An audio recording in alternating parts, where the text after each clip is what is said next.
Good morning. How was your weekend? Welcome to the Lee Michaels Show on thepowerofvoices.com. You know, I'm beginning to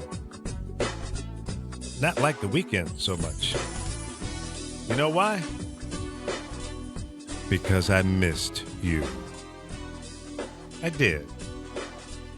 We do the live show here Monday through Friday from 10 a.m. to noon Pacific time.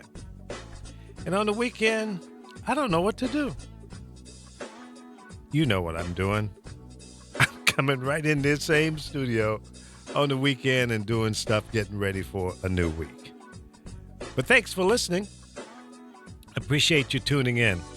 Don't forget to hit that share button on whatever social media platform you're checking us out on, whether it's Facebook, Twitter, YouTube, or straight off of our website. You can listen to the audio. And today, a little bit later, I'm going to post a video link up on the website so you can even go right straight to the website and see it. Would that be cool? Yeah, we're making advances. Things are getting better, stronger. The audience is growing day by day because you are participating in the SHARE program. And I do appreciate that. And I believe in you share me, I'll share you. I try to do a lot of sharing as much as I can, you know. But that's how you make things go viral here on the social media platforms. Excuse me. That's how it works. Well, what's going on? As usual, a lot's going on. Whether it's Donald Trump making more crazy bombastic statements. Did you guys hear what he did over the weekend? Well, he went down to Louisiana, first of all, which is fine. I'm glad he did. And he took some stuff down there to help people out. But he's rich, really rich, lots of money. He took one truckload of stuff down there. I know everyday people who have done that much. If you want to flaunt about how rich you are, deep down, in your heart, you want to show your love and gratitude to those who have gone through a horrific flood down around Baton Rouge, then send a caravan of help down there. Show me what you got. What's in your wallet, Donald? But that's just me. If I had that kind of money that he claims he has, it would have been nothing. Call up some of your rich friends and say, hey, look, I need some products and we need to load up about 10 trucks. 10 53-foot trucks. Send them down. Call the president of Walmart. Say, we need you to send down a truckload of stuff. Send me the bill. Then there are people who are complaining about the president not going down before now. Well, it's real simple. He was asked not to come down by the governor because they were not ready and prepared to handle the Secret Service and all of the prep that would be necessary for the president to land on the ground. Come on, people. Do you need the president to come in and make things more complicated? The focus should have been on the people. 13 people dead. Hundreds, thousands are displaced. 50,000 homes affected by the flood. And you want to bring the president in? Come on. No, you don't need that kind of showboating. The president can send his love and support through FEMA, which he did. The governor's in control of things there. And hopefully all of the services are working in the best interest of the victims. So that's how that goes. But it's easy for us to sit around and complain. Well, the president should have done this, and the governor should have done that. But you know what? You can never be 100% prepared for Mother Nature. You can do the best you can. You can do a lot. But you really cannot anticipate everything that could possibly happen as it relates to Mother Nature. Because she's a bad mama. She will give you a curveball in a New York second. So I saw a blurb, and I didn't get a chance to read the entire story, but apparently Colin Powell is calling Hillary a liar as it relates to this whole private email thing. I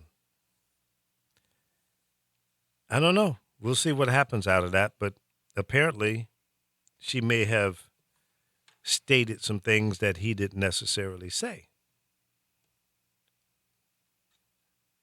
I hope they had a private conversation before he came out publicly.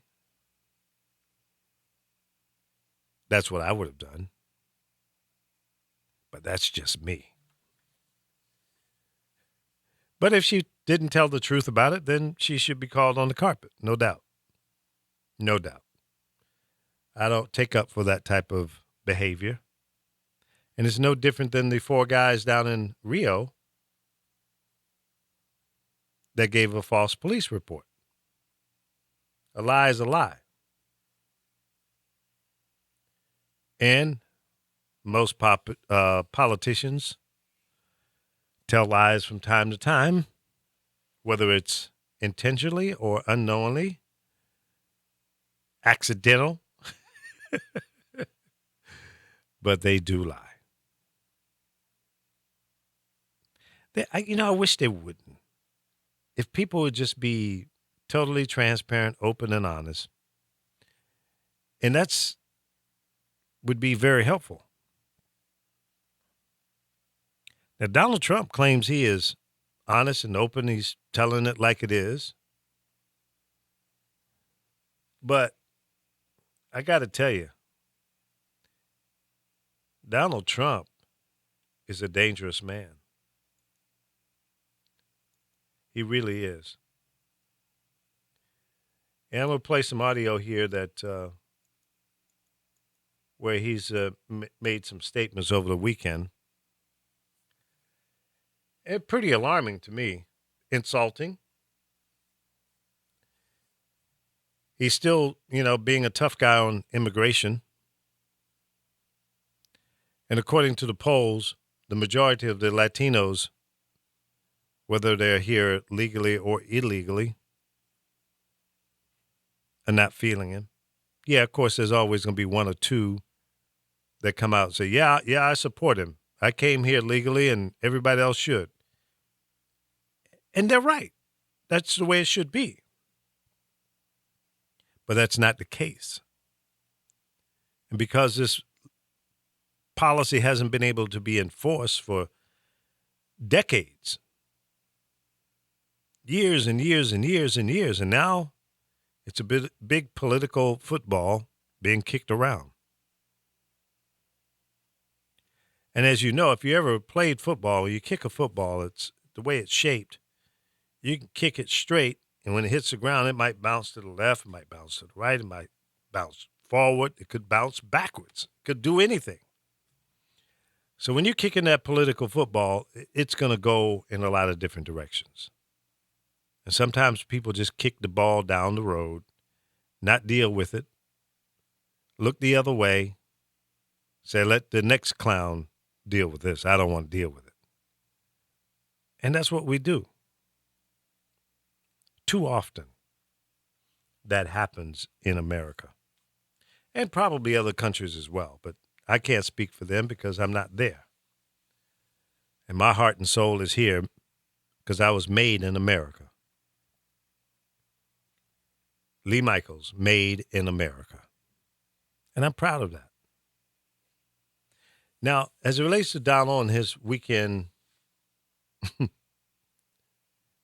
bombastic craziness, we're going to play a report here that CNN put together. And I think it kind of paints a very interesting story. Let's listen to it, and I'll come back and chop it up on the other side. Donald Trump's campaign signaling a possible softening of his controversial position on the forced deportation of 11 million undocumented immigrants. They will go out. They will come back. Some will come back, the best, through a process. They have to come back legally. Trump's hardline stance, a signature issue of his campaign since the beginning. Now his new campaign manager indicating that policy is not set in stone. Well, let me play something from what Mr. Trump has said previously. Listen to what he said back in November. You're going to have a deportation force, and you're going to do it humanely and expensively. Are they going to be ripped out of their homes? Can I tell you, they're going back where they came. If they came from a certain country, they're going to be brought back to that country. That's the way it's supposed to be. Will that plan include a deportation force, the kind that you just heard in that soundbite and that he talked about during the Republican primaries? To be determined. Key Trump surrogate Senator Jeff Sessions confirming that Trump is wrestling with the issue after a meeting with Hispanic advisors on Saturday, ahead of a big policy speech later this week. He listened to a lot of people. I don't think he made any commitments. He's thinking that through. I think that's the right thing. This potential shift coming as Trump attempts to broaden his appeal among African American voters. I've asked the African American community to honor me with their vote. You're living in poverty. Your schools are no good. You have no jobs. 58% of your youth is unemployed. What the hell do you have to lose? Polls show his campaign way behind with his key voting bloc, following a string of controversial comments about minorities. They're bringing drugs. They're bringing crime. They're rapists. Look at my African American over here. This judge is of Mexican heritage. I'm building a wall, okay? I'm building a wall. Trump's now more muted, scripted style reserved for policy, not for his opponent, Hillary Clinton. She will never be able to fix the ISIS problem that her policies created. For one thing, she doesn't have the strength or the stamina. All this as Trump and his surrogates continue to raise unsubstantiated questions about Hillary Clinton's health. Go online and put down Hillary Clinton illness. Take a look at the videos for yourself. Unbelievable. So in that little clip of 2.5 minutes or so, Donald Trump found a clever way of making statements to offend just about everybody. He's complaining about the hearsay about Hillary Clinton's health. What about your health? Donald Jackass Trump, how's your health, sir? And where are your taxes? Where are your tax reports? If you're going to live in a glass house, you can't throw no stones. You heard? I'm just saying. You want to get in a mudslinging contest, you better wear a wetsuit and goggles, buddy. Now, Hillary's got some issues, no question about it. You got, opportunities to throw rocks at her, but you cannot offend the voting bloc or blocks, the Latinos, the blacks, the females, Asians, and expect to win? You're kidding me, right? You're pulling my leg. It really enforces my theory and belief that he never intended on being the president of the United States. He used this whole thing as a negotiating piece with NBC, and it fell flat because when he first got out there just after his announcement and made some bombastic statements, NBC broke away from the negotiating table and said, hey, nope, we don't want no parts of this. No, hell, no.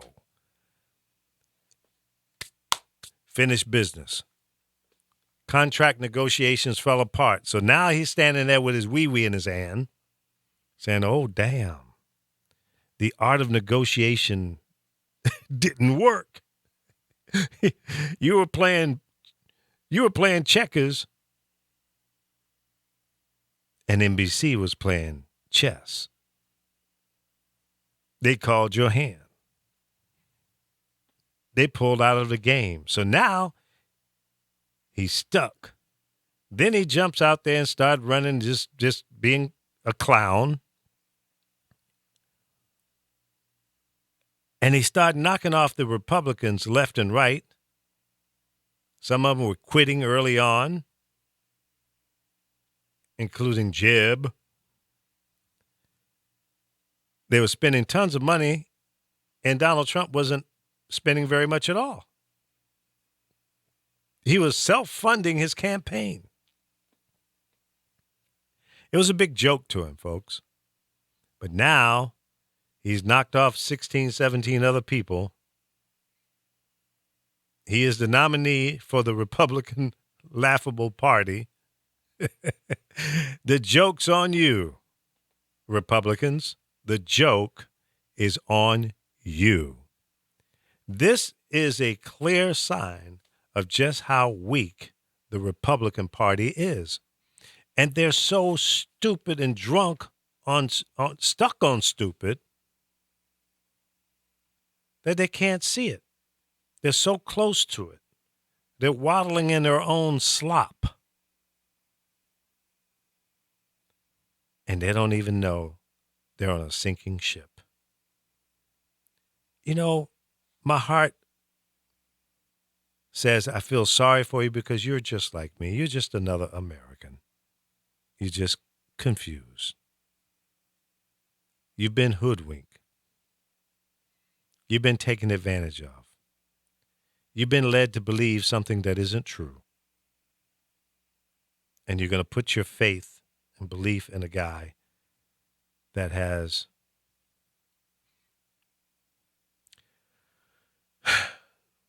no desire to really become the president of the United States. This is a job that you got to be committed to, man. You got to say, okay, I'm going to make all the sacrifices. I'm going to give up everything I need to give up for the people. That's the way that is, man. It's got to be from your heart and soul. You got to want to be committed to working hard, coming out with gray hair. Have you ever seen a president that goes in even for 4 years and comes out looking the same? It's a stressful job. You see the gray hair on Obama?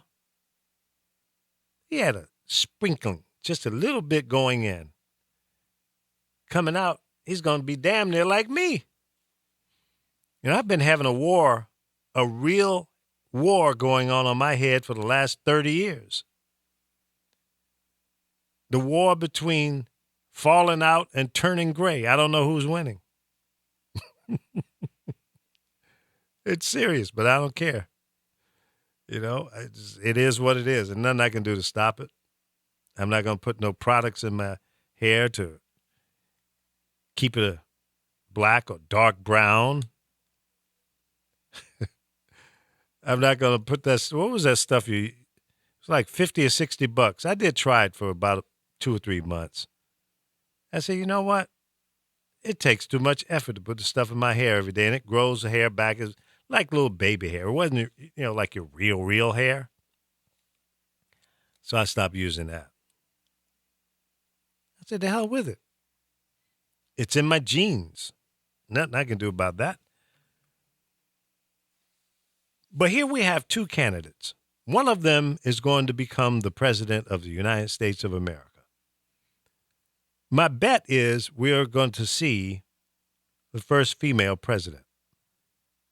Because in my heart and soul, I believe that America is smarter than voting for a carnival barker, a shyster, a dishonest business person who has been in lawsuits, around 3,500 lawsuits, currently about 1,300 in the courts around the country. I don't know anybody. I've never met anybody that's been involved in so many lawsuits That speaks volume to me. That you are doing some scurvy, low down, under the bushes or in the bushes type business. If you got that many people throwing rocks at you, whether you're bringing a lawsuit or they're bringing a lawsuit against you, it doesn't matter. 3,500, 1,300 current lawsuits. And you want him to be the president of the United States? Why? Doesn't that raise a red flag in your mind? It's got to be questionable at least.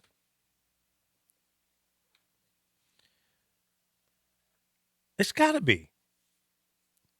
I mean, if you're going to go in and do business with someone and you know that they have been in lawsuits 3,500 times, are you going in with eyes wide open and you thinking that you're going to get a fair shake? Why do you think you will be any different? Why do you think that he will do business on behalf of the United States government any different than what he's accustomed to doing? Strong-arming, lying, cheating, not living up to his contracts, agreements, and his word. My mother and father taught me your word is your bond. If I say, hey, man, I'm down with this, let's roll. I'm going to charge you $250. That's my deal. I want 50% up front and the other 50% upon completion of the job to your satisfaction. That's a fair deal. Now, at the end of the day, I'm finished with the project. You say, yeah, it's cool, but then you want to beat me down. So, no, I don't want to pay you $250 for this. I only want to pay you $100, and I paid you $100. I paid you a $125 up front, so I don't owe you anything else. In fact, you owe me $25. That's, y'all, but I was just about to start going off. But that's bovine, man. It's not right. What happened to the agreement? You're just going to say, to hell with that. Because you are in a stronger position than I am, because I'm just a little vendor. And it ain't worth me taking you to court because it's going to cost me more for a lawyer, or even if I go in small claims court, I'm going to eat up my time and I'm probably not going to get the money. Or if I do get the money, it's going to be a whole lot of effort for $125. So that's how he gets over. He's betting that you won't, because he's going to throw up the wall, and he thinks that you're not going to come over the wall. Now, you've probably done business with people like that. There are other shysters out there that do that. I hate them. And you won't hear me use that word often, hate.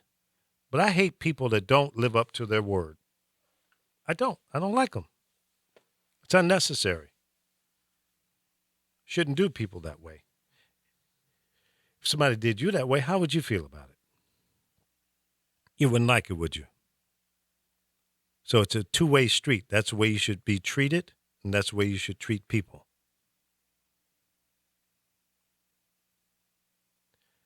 So the big deal is now he's trying to walk back his strong statement on immigration. He's got a new campaign manager, a lady this time. I don't trust her either. I've seen her around. She's drank the Kool-Aid. And the word is that she's kind of a kiss-ass type. So, as long as there's people that he surrounds himself with that are weak and won't push for what's right, but is just there for a paycheck, nothing's going to change. So it is what it is. Then he says to the blacks, to black voters, black people in America, what do you have to lose? Then he starts quoting these percentages of unemployment and all of that. How insulting. Even if the numbers that he's quoting are correct, the way he said it is what's offensive. I mean, like, hey, what do you got to lose? Roll with me, man. Like, you're all jacked up now. What do we have to lose? I'll tell you, Donald Jackass Trump, J for Jackass, we have a lot to lose. We've come far. We've come from horrible, horrible, dark places.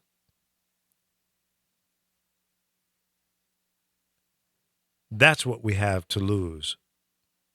Believing in your rhetoric, your lies, your false hope, your inexperience,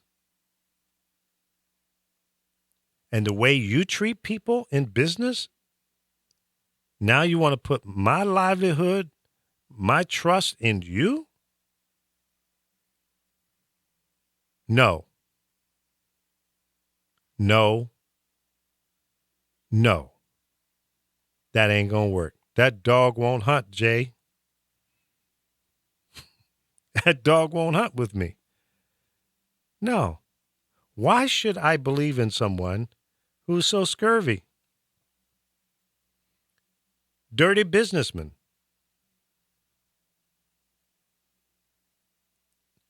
I don't know if that changes your mind because of the statement that he made over the weekend. Maybe it did. Maybe we got a caller that believes that Donald Trump is a swell guy.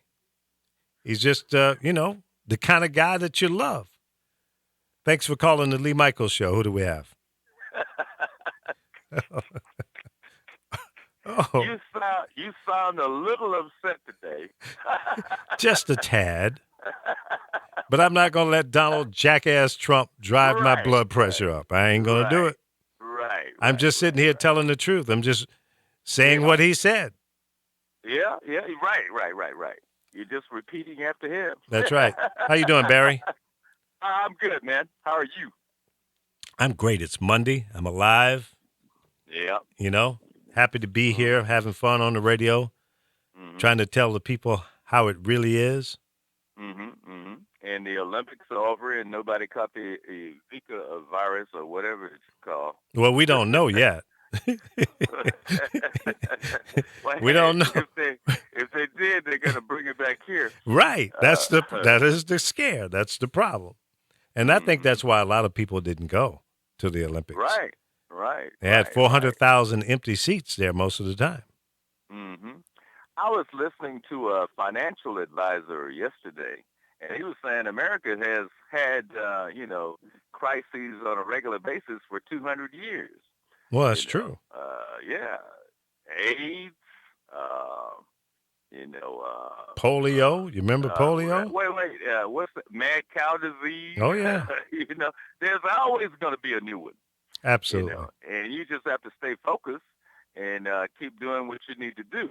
But anyway, back to my point with you today. You sound a little upset.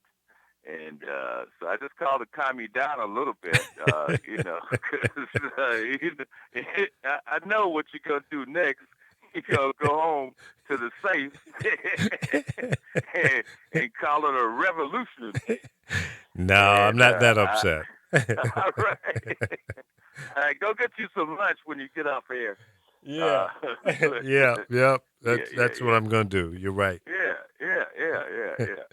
But it's incumbent upon you to wake up a listener, since you're blessed with a platform to do so. Well, so that's I true. do get that. I do get that. I do get why you're angry. Well, what do you think of the Jackass statements over the weekend about black folks and the Latinos? Well, here's the point. How you gonna go to an all-white community, basically, and I say that parenthetically speaking, but how you gonna go to an all-white neighborhood in I think it was Minnesota or somewhere, and then talk to black people? and there ain't no black people there. Yeah, not one person of color behind him. usually the candidates will stage the people Right. behind them. Right. And he could have at least done that. When he can't, man, because there's Right, nobody there that Right. looks like you and me. There's Right. nobody there. They're not coming out Right. for that. Right. Who's going And to do from- that in their right and mind? From what I understand, the NAACP, Urban League, all invited him to speak to them, and he refused.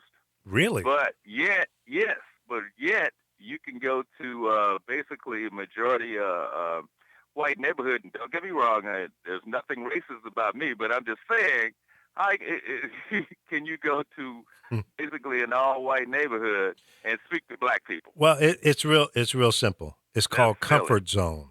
That's You go to well, your yeah. comfort zone and you speak from that base or to that Mhm. base. And you he make knew he these would be crazy covered by statements. the media.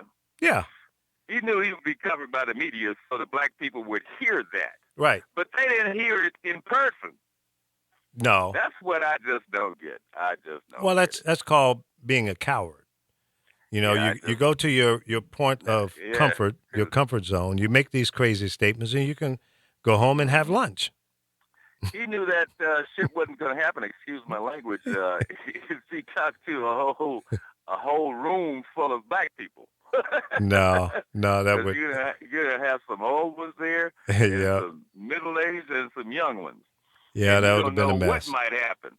You know.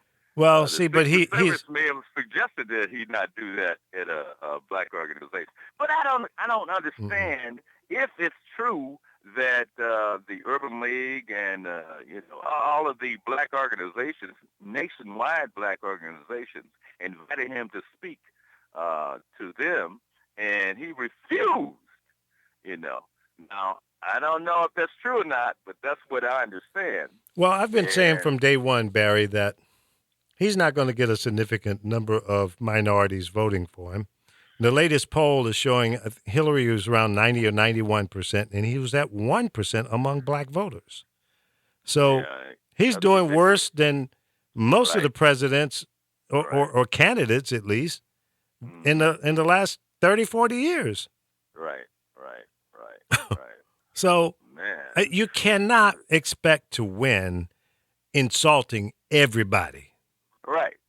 The only people that he have not insulted is white males, lower income, blue collar, that thinks like him. Mm-hmm. Period. That's it. So he's very narrow casted. He's not trying to be the president of the United States. He's Well, trying to be the president I of think racist white people. Yeah. And the president of Trump International. Yeah. It's all self-serving. It's all self-serving. It's all about him. I tend to believe what you mentioned before, that he's really not interested in being president. No. It'll hold. That was never his in intent. opinion, right. It'll hold him back. He Yeah, didn't it expect will. to get this far, If he becomes the Right. president and try to do business the way he's been doing business most of his business life, Not going to work. he not only will it not work, he will get impeached. Yeah, it's not going to They'll work. run him out on a rail, man. Yeah. That's not America. He does not represent the majority of the people in this country, period. No, he doesn't. No, he doesn't. Even the president of Mexico dropped the F-bomb on him. Right. Because They're not going to build no wall. But the interesting about it is, you're talking, to a billionaire, and he inflates. Well, that's what he his, says. He's a his- billionaire. I don't know. Yeah, he inflates his income. Well, the point is, he still is very wealthy. Yeah. That's the point. Yeah. And so On the surface, you're right. None of us can dispute that. But my point is, it's interesting that somebody like that would even be like that. Well, Yeah. there are a lot of But, powerful, financially powerful people that got their way to where they Yeah. are by stepping on the little guy. Right. And I Right. talked a little bit about that in his business practices. 3,500 lawsuits, 1,300 right now in the courts. That's, I mean, come on, man. Who does that? Mm-hmm. Other than somebody that is self-serving, don't give a Right. damn about you. And being deceitful. Yeah, Right. inflicting financial pressure and hardship on people that he's doing business with. I say go on a strike, boycott. If you're doing business with Donald Trump, stop. If you're thinking about doing business with his enterprises, don't. He must have a full-time law firm representing him. I mean, how do you do that? I'm sure he does. Right.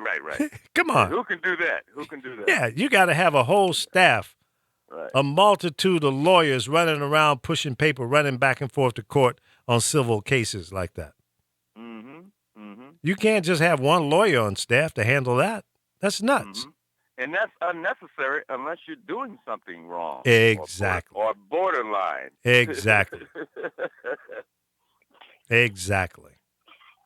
So I'm not feeling his, who he is, period. That's who he is in his DNA. I'm sure he's taught his children to be the same way. One thing is for sure, that when you want to be a politician, everything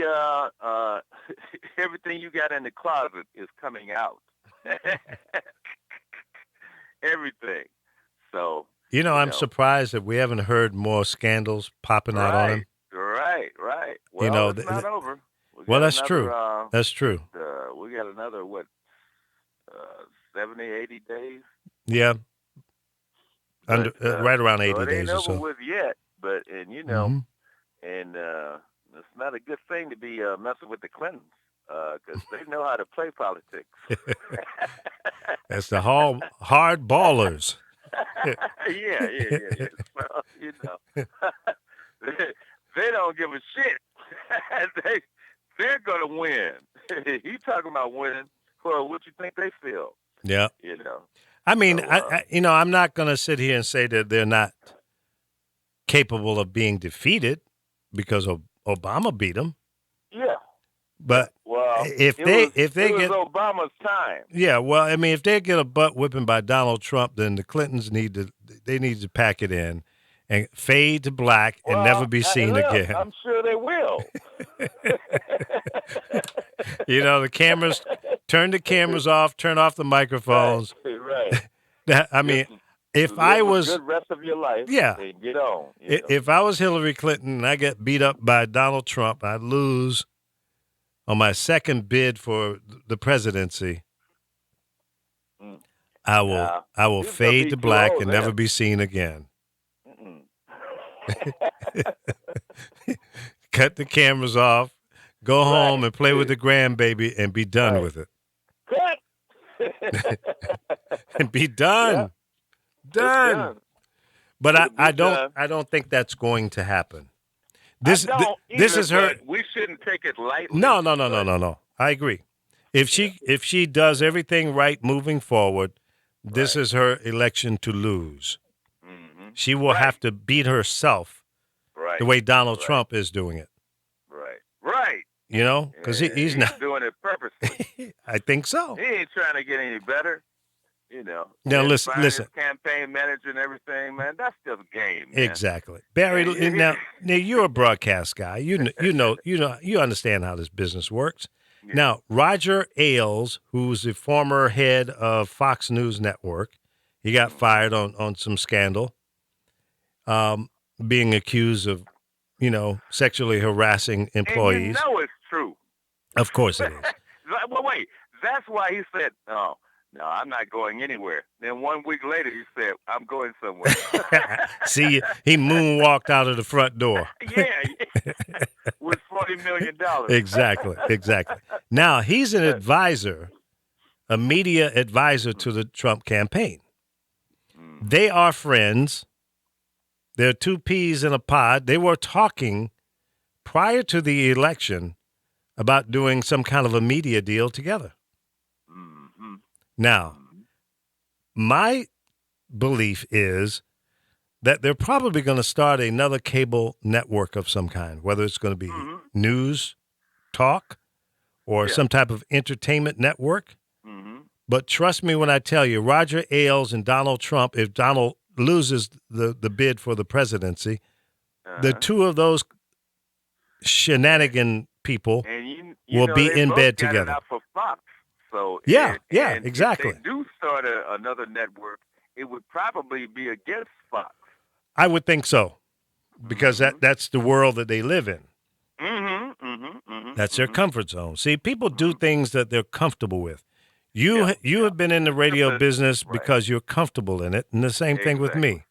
Exactly. You've had the opportunity to do any number of different things, but your comfort zone, your love, your passion, what you really love doing is radio. Right.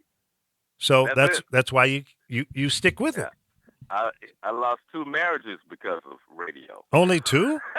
Yeah. Well, you're lucky. Well, I lost 3, but I remarried the 4th one, the 3rd one. Third one again. You had to go back for seconds, huh?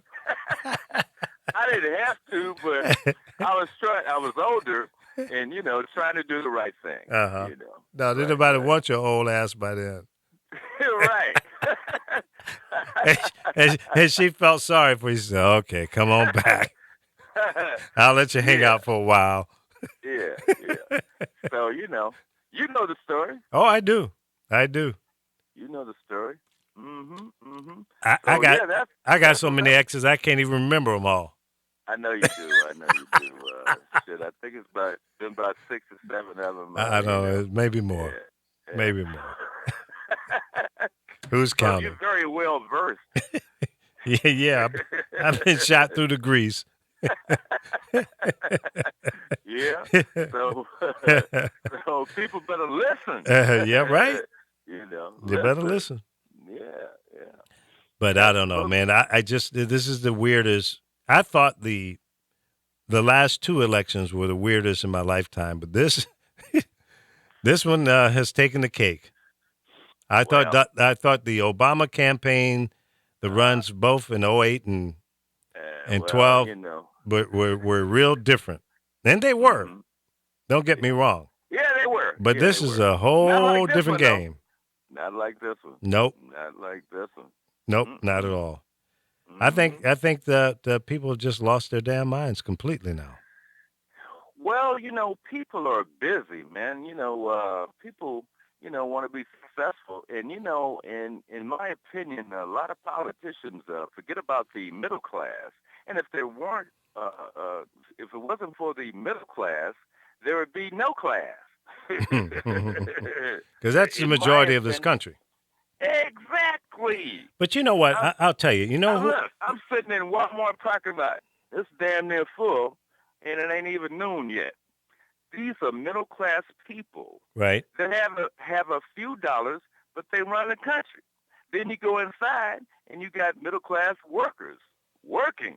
Mm-hmm. So that's my point. And and I think a lot of politicians, they think about middle class people before they get into office, and then once they get into office, then it's forget about it. Yeah, same shit. I'll tell you this, Barry. The disappointment I have with our Congress is that they sat down and didn't do their job, and I think they all should be fired. Yeah, Number they had a lot of work to do before they went on vacation. Exactly. Now, in the last almost 8 years, this Congress has done very little to support the ideas of our current president. Mm-hmm. So, in spite of that, however, the economy has improved. Stock market has broken records 3 or 4 times. The unemployment rate is down, and you can argue about whether the numbers are cooked or not, but it's the same formula that most of the presidents in our lifetime has used, so you can't say that they changed the game because they haven't. Mm-hmm.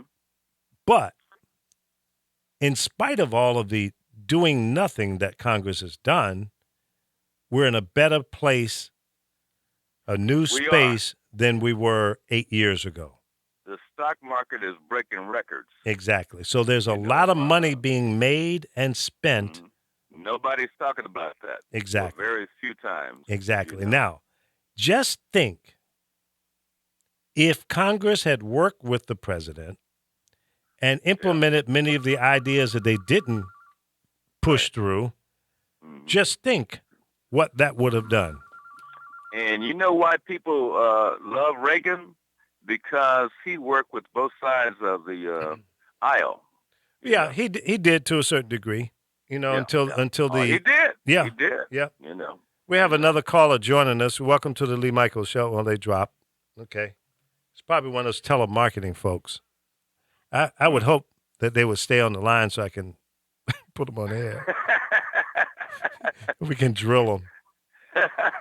But the reality, Barry, is very simple. If Congress had been on duty doing their job, this country would be a lot better off than what it is today. It would. Mhm. It would. They wasted 8 years because we had a black man as president. Yeah, they wanted to play, Stonewall politics and do nothing. How silly is that? Yeah, You know. it is crazy. But- Now, I'll tell you this. If they had, we wouldn't see the hate and discontent from the underprivileged people that are siding with Donald Trump because they would have been working. The blue-collar workers wouldn't be sitting here dissatisfied thinking Right. that Obama did them wrong. Mhm. Because Obama didn't do you wrong. You need to No. look down the throat of Mitch McConnell and all of his cronies because Right. those are the guys I hold responsible for doing nothing. And you need to Yeah. be fired. If Donald Yeah. Trump could do anything for me, is go into the Congress and fire all of them. Use your famous words, you're fired. Right. That's all you're good for, firing people. He could have chosen to do that, but he didn't. Right. He didn't. Nope, He didn't. nope. That's why I say no to Trump. He didn't have time to be president. He doesn't. That's Well, a 24-hour job. It is Every that. day. Every day. Even when you're on vacation. Yeah. You never have a quiet moment as a president of the Never. United States. Come on. Basically. There are people bitching about the president going on vacation for 16 days. So what? Right. Like he's up in Martha's He needs more Vineyard. days than that. Yeah, exactly. You think he's not meeting on the phone and talking to people that are Right. traveling on with his him? Vacation. On his vacation. Absolutely. On his vacation. He might get a few hours a day to do some family stuff, but Mhm. he's still on the phone doing Yeah. his job. He has to. Yeah. If somebody calls you, you got to answer. Exactly. Like this phone's ringing right now. Let's see who this is. Man. I'll let you answer it. Go. Hello. Welcome to the Lee Michaels Show. Hello. Hey, sir, how you doing? I'm good. How are you? Man, I can't call. You got a good hand as always. Oh, that's Chris Bass from Chicago. What's up, Chris? Man, I'm doing fair for a square. How you doing? Fair for a square. I like that. You must be a disc jockey. Sometimes. Yeah, Chris Bass is a talk show host out of Chicago. Okay. And a friend. I got all my friends on the phone today. Thank you guys for tuning in and calling in. We got to support you because you are one bad MF. Well, thank you, Barry. I appreciate that. You know that. Chris, what's on your mind today? Well, anytime you mention comb over man, I got to call in. Well, you know, I've given him a new name. You know what the J stands for, right? Jackass. That's right. You got it. You nailed it. Donald Jackass Trump. It's on his birth certificate. I've seen it. Don't you become Trump now. See, he don't want to show his birth certificate because the J stands for jackass. His mother and father knew then what he was going to turn out to be. Good call. Jackass is truly his middle name. Good for you. So you do your homework, man. Oh, I do. I stay up late at night doing my deep research. He has to. He has to, Chris. He has to. Right. Yeah. He wouldn't be being him if he didn't, you know. And how can he try to lead us or his audience without doing some research? So, you know. That's right. I'm not making this stuff up. You know, I come with a full loaded, deck of cards, you know. There you go. I get it. I hear you. So, Chris, what are you talking about today? Well, yeah, I mean, it's funny because, anytime we talk about comb-over guy, jackass, I have to call in because what I want people to know, and even on my little funky radio show, just take time out to research these candidates. I'll give a damn who you vote for, but do your research. Just don't follow blindly by what you hear on the news, see on the internet. Investigate for yourself before you go to the polls in November. That's all I'm saying. Absolutely. And I think a lot of us follow blindly because she always said that, see, being stupid is easy. If you're a stupid Mother Hubbard, that's easy to be. But if you're smart and intelligent, that requires discipline. Yeah, it does. And a lot of us lack discipline. So Donald Jackass, come over Trump, comes along and plays on your fears. He's the professional Chicken Little. The sky is always falling. You're right. So when he preys upon that fear, and you don't do any research, he got you by the short and curlies because of your emotions. He got you. That's so true, Chris. I agree with you 100%. I think we lost Barry. You know, he's on one of those pay-as-you-go phones. You got to put another quarter in the phone. Hey. Oh, there you go. Say, man. Mm-hmm. What happened to you? You dropped out. Yeah. Is he still there? You had to put another quarter in the phone? No, I'm in Moreno Valley. Uh-huh. I don't mind anybody knowing where I am, you know. But I'm in Moreno Valley, California, Okay. in the Inland Empire, they call it. Yeah. I'm sitting at the Walmart parking lot, Oh. along with a bunch of average people. And, you know, obviously I'm above average, and, you know, because I tried to be average and it didn't work for me. But I'm sitting here because I get a good phone signal. Oh, okay. And I guess there was a strong wind. But anyway, go ahead. Yeah. I don't know what happened. It just dropped out, and then I got this little freaked me out. You know, my hearing is bad already, and then you give me these high-pitched tones. What? What'd you say? Right. Are you there? Huh? Right. People get mad at me, and I said, "Will you stop mumbling? Damn it!" Right. I can't hear you. All I hear is Right. Exactly. It drives me crazy. Right. Like, remember the teacher from the Charlie Brown cartoon? Exactly. People tell me all the time, Lee, you need to get your hearing checked. There's nothing wrong with my hearing. Damn it, you need to speak They tell clearly. me the same thing. Right. Speak clearly. Right. That's all you got to do. I heard that. Right. Yeah. Anyway, he was saying that. What were you saying? Who? Yeah, Me? Yeah. No, not you. Chris. What's his name? Chris? Yeah. Chris, what were you saying? Yes, sir. I was saying that I want people to go out and investigate. And vote. Yeah, cast their vote. Right. What? You were saying, do your research, then vote. Yes, sir. Exactly. Yeah, because you don't just arbitrarily vote. You do some research, some due diligence. Yeah, check the issues. You should vote on what's important to you. So if putting up a wall is important to you, the only clown talking about a wall is Donald Trump. So that's your guy. Now, if you're talking about, continuing to reduce unemployment, creating jobs, being fair to all Americans, upgrading all of our schools, dealing with the tax issues and other things. I mean, it just depends on what your issues are or issues that are important to you. Right. Then that's who you should vote for. You support that candidate that's thinking like you.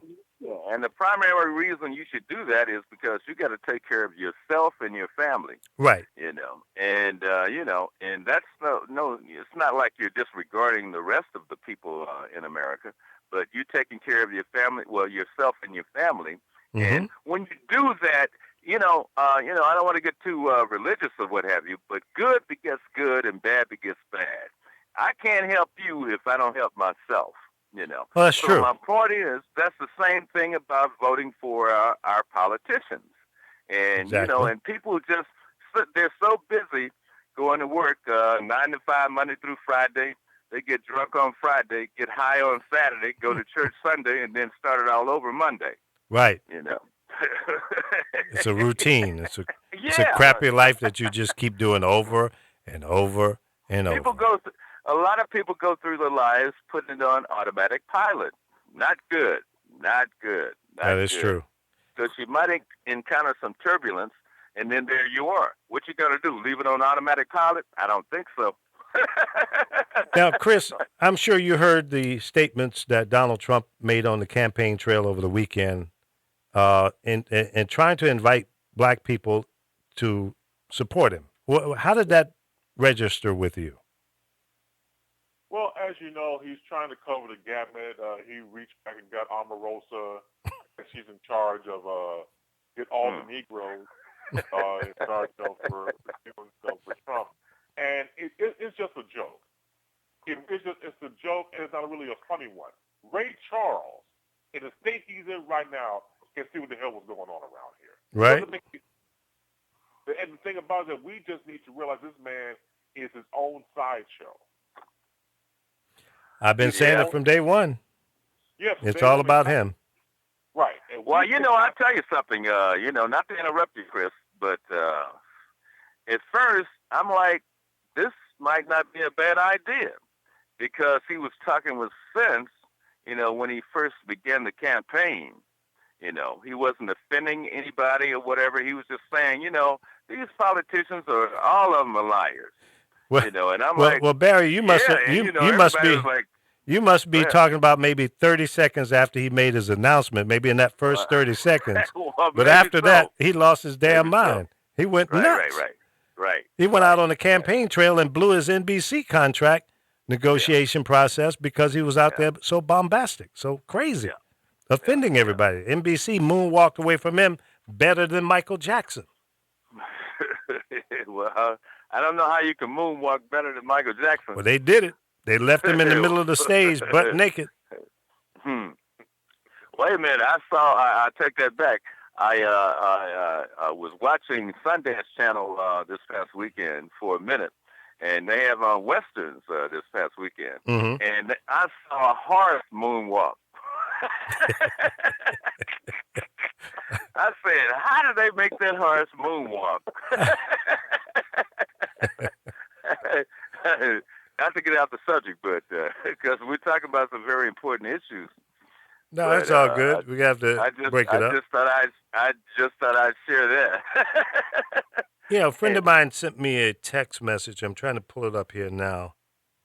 And it was about, I'm trying to find it here. Oh, here it is. Okay.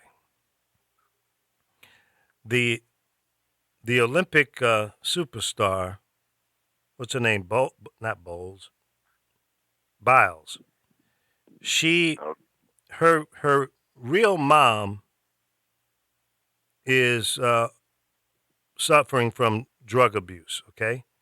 But in this publication, there's some blog where, these publications you go to, and they'll put up a headline and say, click here, famous celebrities, famous mothers and fathers of celebrities, or something to that effect. Mm-hmm. So they had her picture up there, but her mother's not famous. She's famous. Mm-hmm. The mother isn't. Mm-hmm. But, it's a shame that they would try, and I look at it as they're trying to disface this young lady who just represented America, won 4 or 5 or 6 goals. Mm-hmm. And to put that out there like that, I just thought, why? What are you doing? What's your point? Now, I had all these other famous parents to these children, but her mother is not famous. In fact, she was adopted. Mm-hmm. And what are you doing? And I'm trying to find this message here from a friend of mine that sent me that. Well, what they're doing is, the majority of people in America and I believe Great Britain, like the downfall of somebody else. And they could be that person, but they don't think about that, Yeah. And so that's why, we tend to love gossip. And when I say we, I mean the majority of people in America. Yeah, that's why. The headline was celebrities with famous parents. This is Yeah, on now, one of these. who wouldn't click on that? Exactly. Well, see, that's the bait. That's the bait and switch. And this is on brainsmuggler.com, which I've never heard of before. But it's one of those sites where you go to it and you click on one picture and they'll take you through 25 different things before you get to what you went there to click on. But it's marketing that will work. Yep. They drag you through 25 pages to get to the original headline. I hate those sites. Right. I want to be a hacker. You don't have to want to be. You can be. I am. I am what I am. What was that, Chris? Yeah, I was saying, just ducktail what my man was just saying. I was like, what's his name again? What's his name again, sir? Barry Pope. Okay, Barry. Oh, yeah, Barry. Google my name. Google mine then. Yeah, I will. I will. You know I am. Chris Bass in the place. Yeah. I was saying I want to concur with Barry was saying about the British tabloids because we're definitely going to get tabloid behavior. And America tends to pattern themselves after the UK. Oh, I don't, well, I do know why, but that's a history lesson. We can go into that later. But but we tend to pattern ourselves after Great Britain, But go ahead, Chris. You're absolutely right. And what happens is that it's like I said before. When I was a kid, I've always loved magic, and the first rule of magic is to create a plausible diversion. And so, if we're talking about the issues that's going on in our lives right now, in this country being the way it is, you create a plausible diversion, so you won't concentrate on that. So everybody grabs something that has, salacious behavior, sex, always fell, and everything else. So you got that going on because it's diversion. It's what's really going on. You mentioned earlier about go back to Comb Over Guy. Not to interrupt you, but black people have begun to realize that. Go ahead. No, you're right. And they have. They have. And I mean, look at these god-awful so-called reality shows, for God's sake. I mean, every reality show that comes with African American, whether it's BET, whatever, they have to have all that damn weave, no offense, and neck rolling by the women. Everybody's a bitch. Everybody got to start fighting. Right. I was about to say, every other word is a bitch. Right, exactly. Even even bitches call themselves bitches. Yeah. Themselves. Ain't no such word as their self. Yeah, right. but we see a common thread amongst the type of so-called reality shows that it's cheap. It's very cheap to make. They become instant celebrities in like 5 minutes, and we just put them on these pedestals where they really don't belong there. And so my thing is, I hope certain people get to the point where enough is enough. But see, once again, we have no problem being voyeurs. I have a problem. Voyeurism is always going to be there. That's what the internet is, to a degree. A lot of voyeurism. So if we're doing this and we're behind a cloak, or like go back to the old Wizard of Oz, the pay no attention to the man behind the curtain. If we're not behind the curtain and know what's going on, we can be led to anything. Yeah, it's so true. We are thinking. Yeah. Just think. I mean, if you forgot how to think, ask somebody else. Hey, man, how you think? I mean, I'm really, because I'm just, there's so many stupid motherfuckers. Let me hold your thought. Let me give an example. We'll become like cows. You just follow the next cow. You follow the next cow without even thinking about it. You're saying, well, you're running, so I better run. Then you got a cow stampede. Yeah. Of a bunch of stupid people. I got another word for that, but anyway. When you mention reality shows, this reality star, what's her name? Nene? Yeah, no leaks, Yeah. She was on Facebook Live for the first time, and I saw it early this morning. And she, at that point, the show had been finished. It was done. But 301 people 301,000 people tuned into her very first Facebook Live. Mm-hmm. Mm-hmm. Now, if you followed her, and I'm not hating on her, but she has evolved. She's done all the cosmetic changes, and she came from, basically a dancer. Right. She was a pole swinger, and now she's a superstar, making, I assume, a lot of money. She lives out here in L.A. now, I believe, and the show started out in Atlanta. Right. Well, I will interject this. We have, not you, all of us, me, you, Chris, and everybody else listening or whatever or watching, have to take the bad with the good.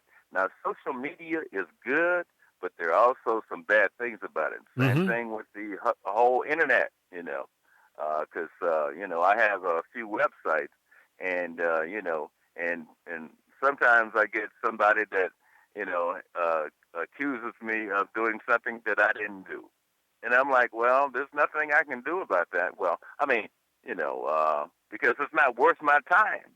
So I just keep it moving. But they're able to say, because this is America, they're able to say whatever they want to say, And if you see that and you're a stupid person, you just believe that, That's my point. So, so it's a good thing that we have the internet nowadays, as well as social media. But you have to take it with a grain of salt. And a lot of people don't discern that. They don't. They just take it for granted that whatever is said is the truth. Yeah, and I always warn people, things you hear on the internet are not necessarily real. Right. And you got to check your sources. There are a lot of sites out there. You got to do your own due diligence. Yeah, there's satire. And, I hate those that they announce that someone famous has passed away.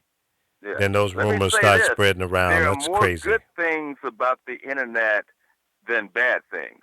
There are more good things about social media than bad things.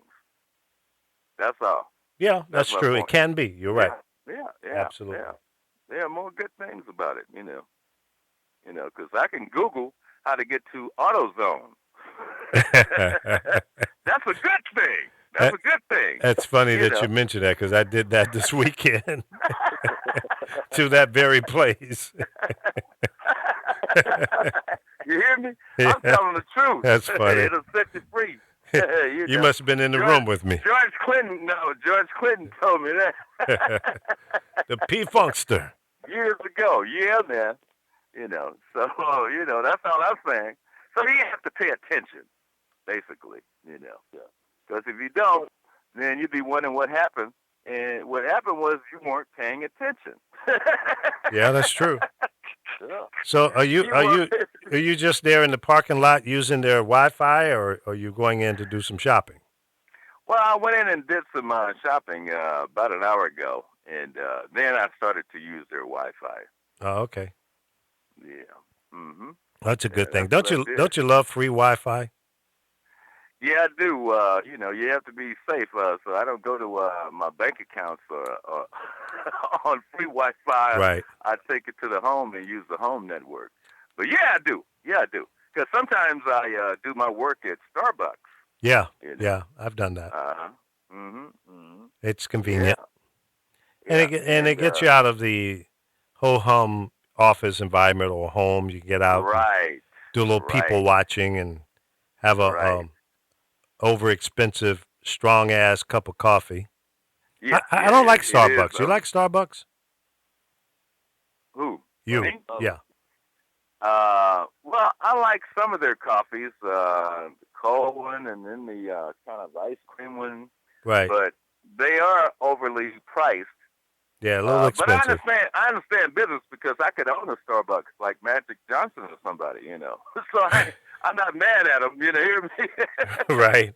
Yeah, I ain't mad at them, But you pay $4 or $5 for one cup of coffee. Right. I can buy a whole can and do 95 cups. Mm-hmm. That's how I roll. I remember one day I went up there to do some work, and my wife said, "Well, you ain't got much money. You going to Starbucks?" I said, yeah. Shit, I'm going to use their Wi-Fi. And I dare them to say anything to me.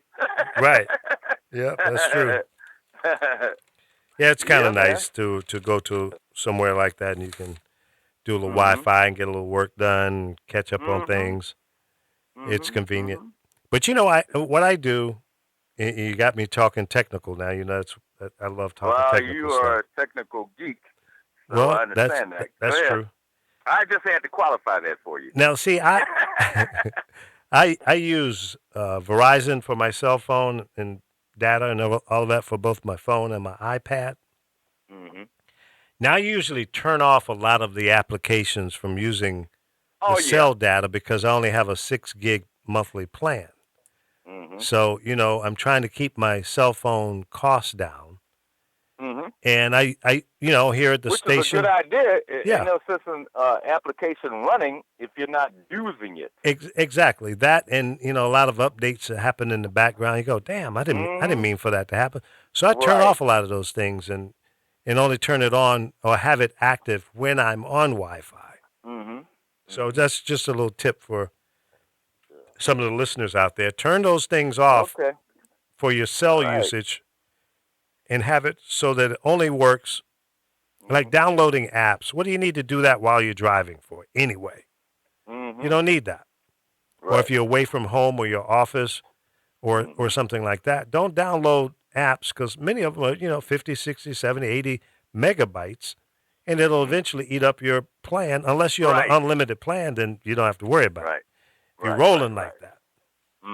But, I keep my data usage under 6 gigs. I appreciate you being Mr. Leo Laporte today.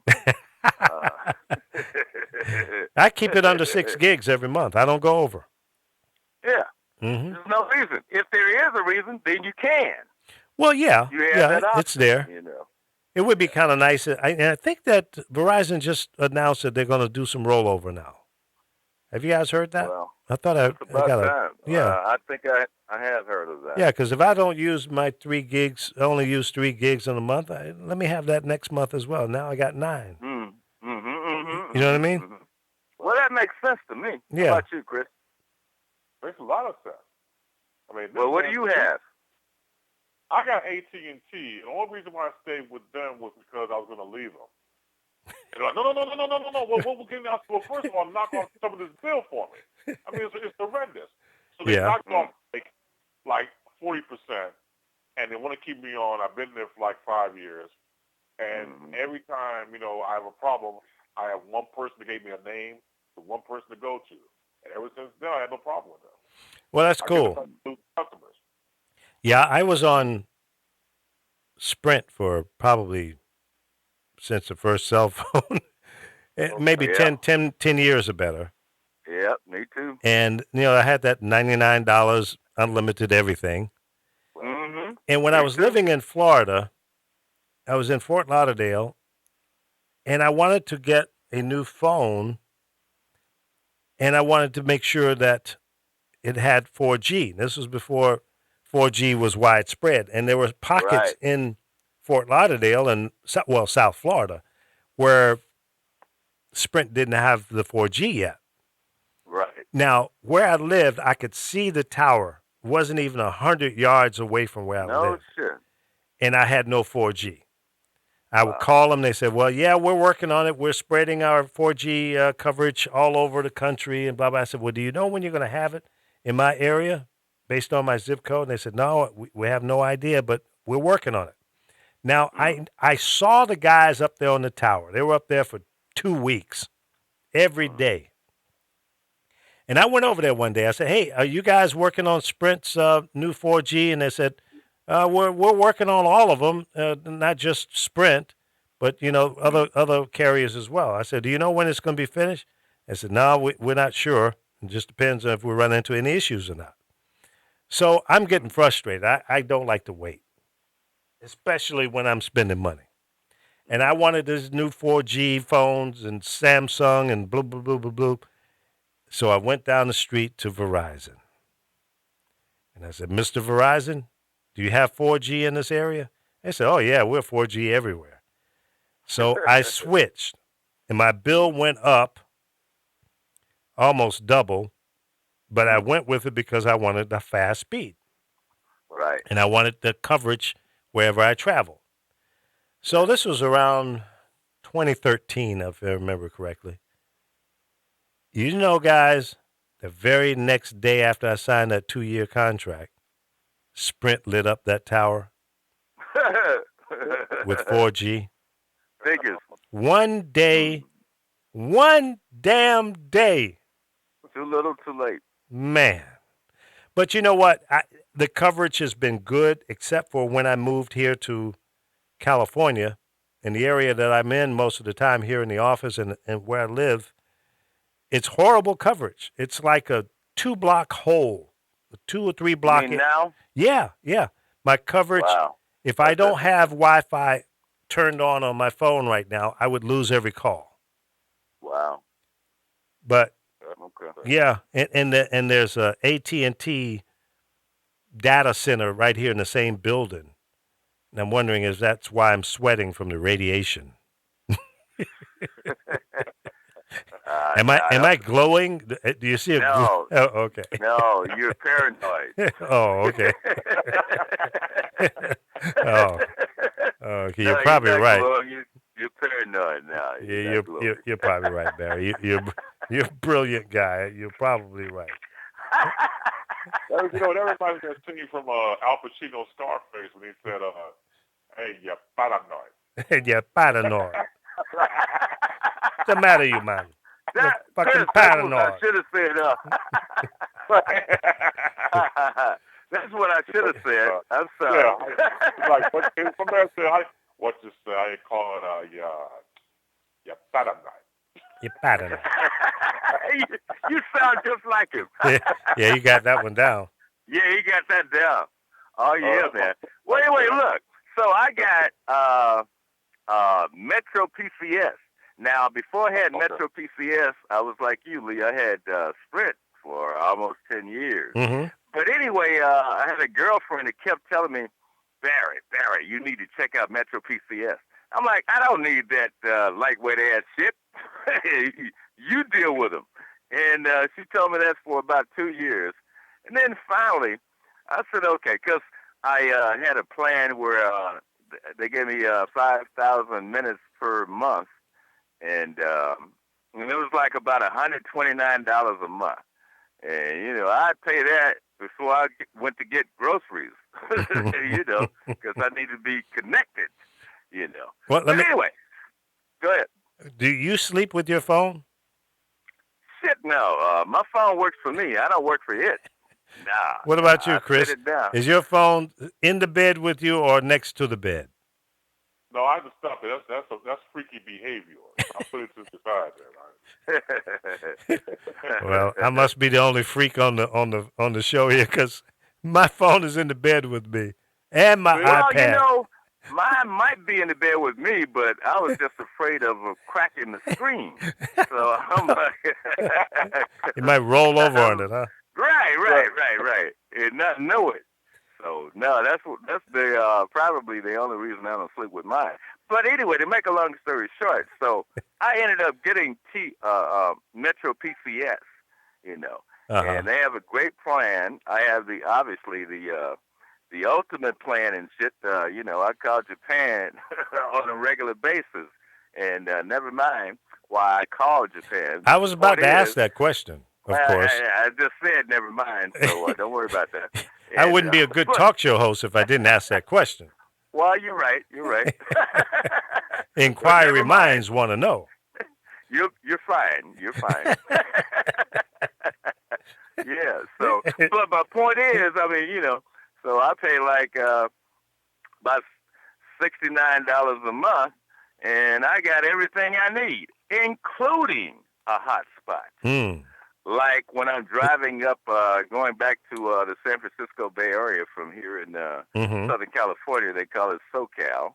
So when I drive from let's say just from LA to San Francisco, man, I can work on my laptop.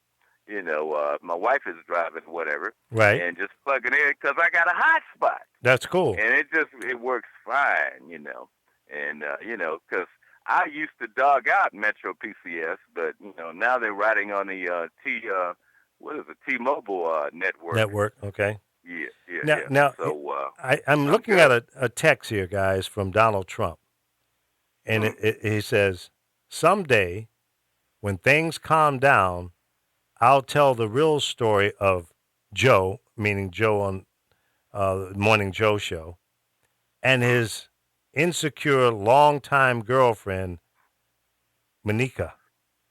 2 clowns. Ooh, see? Now, what's that all about?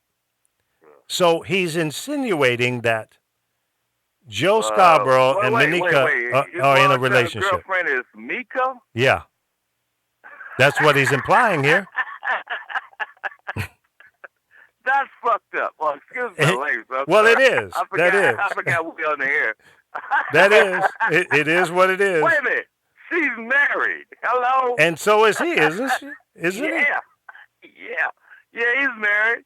Lives in, I think, Jacksonville or somewhere around there. But see, that's just, Wow. Even if it's true, still seeing that. Right. That's even not if it's cool. True. No. What for? Is that really necessary? No, it isn't. Tell me. No, it Is isn't. that really necessary? That's called he's throwing stones at them because Can't you do something else? They were a tough interview with him. So this is his way of slinging mud. Joe Scarborough said, I've been knowing this guy over 10 years, and he's never been like this. And Joe is a Republican like him. So, and they can talk shit about MSNBC all they want to, but apparently they count. That's why you're talking about them. Yeah, that's why he went on the show. Exactly. So he wouldn't have to buy any ads. Yeah. See, and you go in there and pimp the broadcast, and then you get off the show, and then you throw rocks at them. Yeah. Hey, now, you guys? What kind of shit is that? Yeah, it's what nuts. What kind of shit is that? He's pimping. He's pimping. Disgusting. It's disgusting to me. Did you guys hear about Kobe Bryant unveiling a $100 million venture capital fund? Yeah. Him and another ex-player. Well, supposedly that has been his advisor for a few years. Mm-hmm. So he trusts him, And supposedly he said, I think I can pick out good entrepreneurs, You got his number? I want to call him. Who? Kobe. Oh no, I don't have his number. I need a little pocket change. Yeah, they got $100 million venture capital fund. I need some of that. You need to holler at him. Yeah. Hey, Kobe, hit your boy up. You need to holler at him. I got some ideas. I need some venture capital for. Mm-hmm. It's funny you mentioned Kobe Bryant. At the job where I work at, I ran into a young brother, about 12 years old, loves basketball. I love basketball too. And I find myself over the years becoming the elder statesman of where I am. So we're talking about basketball. So I was telling the brother, I said, look, because he loves, most like LeBron James. Let me tell you something. Before LeBron James, before Kobe Bryant, before even Michael Jordan, there was a guy named Magic Johnson. That guy, he was that guy. You got YouTube, check him out. And Magic was my favorite. Don't get me wrong. I love Michael. Michael brought me, and all the rest of us here, 6 championships. But I saw Magic Johnson play once in a charity game. It was the Chicago All-Stars versus the World All-Stars. Chicago All-Stars had people like Isaiah Thomas, Mark McGuire, the guys from days. And the World team had Magic, Patrick Ewing, Dominique Wilkins. It was insane. The score was like 237 to 155, something like that. It was insane. To see Magic Johnson play, TV does not do him justice. You got to see it in person. I only saw it one time. That was all I needed. I saw him several times. He was a great player. Yeah, I beg to differ. I've seen him on TV. I don't think he was better than Michael Jordan. No. No. Here's the thing. I'm talking about for his In time before fact, he got probably patterned himself after Michael Jordan, because, we can never forget people that have experienced things or lived before us. You know what I mean? It's just, Yes. I think it's an innate quality, Chris, and I don't mean to disagree with you, but I'm just saying, all these youngsters are coming after the older person. That's all I'm saying. So Michael Jordan was long before that. So Magic did it, and he did a very good job. He did an excellent job. Well, I mean, they Excellent job. played against each other for several years. They did, yeah. Yeah. Don't get me wrong. Okay.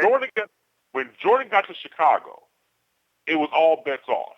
Because I remember following Jordan not only from North Carolina, but some other games he did, like he was a senior. Like I think it was a McDonald's All-Star game for seniors. And you talk about him, Patrick Ewing, or Chris Mullins before they became household names. Mm-hmm. So the whole Jordan thing, we got Jordan, man, dude, I was through the roof. The one thing about Jordan that I've always seen in him since day one is the killer instinct. This man has destroyed careers in the NBA. You talk about Barkley and Ewing, those guys never got a ring. Why? Because of his technique. And he didn't mind stabbing. He didn't mind giving you the cold look, the killer instinct, and then pat on the back later and say, "Hey, good try." Mm-hmm. So that's how he was. I always appreciated that. When he came back the second time, I said, "We're gonna do it again." It was a great time here in Chicago when we got those 6 rings. That was fantastic. I was having the fun. It used to drive me crazy just the thought of why they let that team go. It was too expensive. Man, politics. That's why. One more ring. One more. Mm-hmm. Yeah. Make it 7. Come on. Yeah. I mean, they had made history, of course. Right. But that was absolutely the perfect team because individually they all went in different directions. Right. And none of them had the kind of success that they had together. Right. You know what I mean? That was a team. It was a perfect combination. From the coach to the players. About the different personalities, it was a team. Yeah. When they got on that court, they did their jobs. They got it done. And I got to give it to them. They had the perfect coach as well. Yeah. Oh, it's a whole team. Yeah. Exactly. Yeah. It was a whole German chocolate cake. It was a whole carrot cake. Whole kit and caboodle. Well, that's all. We've seen the success that Phil Jackson had after he left the Bulls to go to the Lakers. Yep. Yeah. That's another example. Yep. That's another example. Mm-hmm. Yeah, absolutely. Yeah, Phil was the man. He was. Yeah, man. Absolutely. But I always imparting wisdom with the youngsters. I mean, the dude was cool with it. He just said, "Yeah, man, I heard about Magic." But yeah, man, go to YouTube and check it out for yourself. And everybody it's generational, as you know. So yeah, of course. Yeah, it is. All right, whether we like it or not. Let's talk football. Right. Let's talk football. Right. Okay. Barry, who's your team? The Raiders and Niners. Chris? Okay, let me say this up front. I hate Jay Cutthroat of the Bears. I hate him. He ain't going anywhere soon because he got the money lined up. My adoptive team has always been Pittsburgh. Mm-hmm. Damn. Who's your team, Lee? Do you have to ask? Oh, please. No, I guess not. No. Come on, man. I'm an American. So who's America's team? Damn it! That's right. That's right. Cowboys. Don't get it twisted. How in the hell did they become America's team? Now, they've always been. Now let's be honest. Sure, dude, where you been? Where you been? They've been America's team for the last 40 years. What? I know, but my point is, so how did they? Because compared to you, I'm a youngster. How did they become America's team?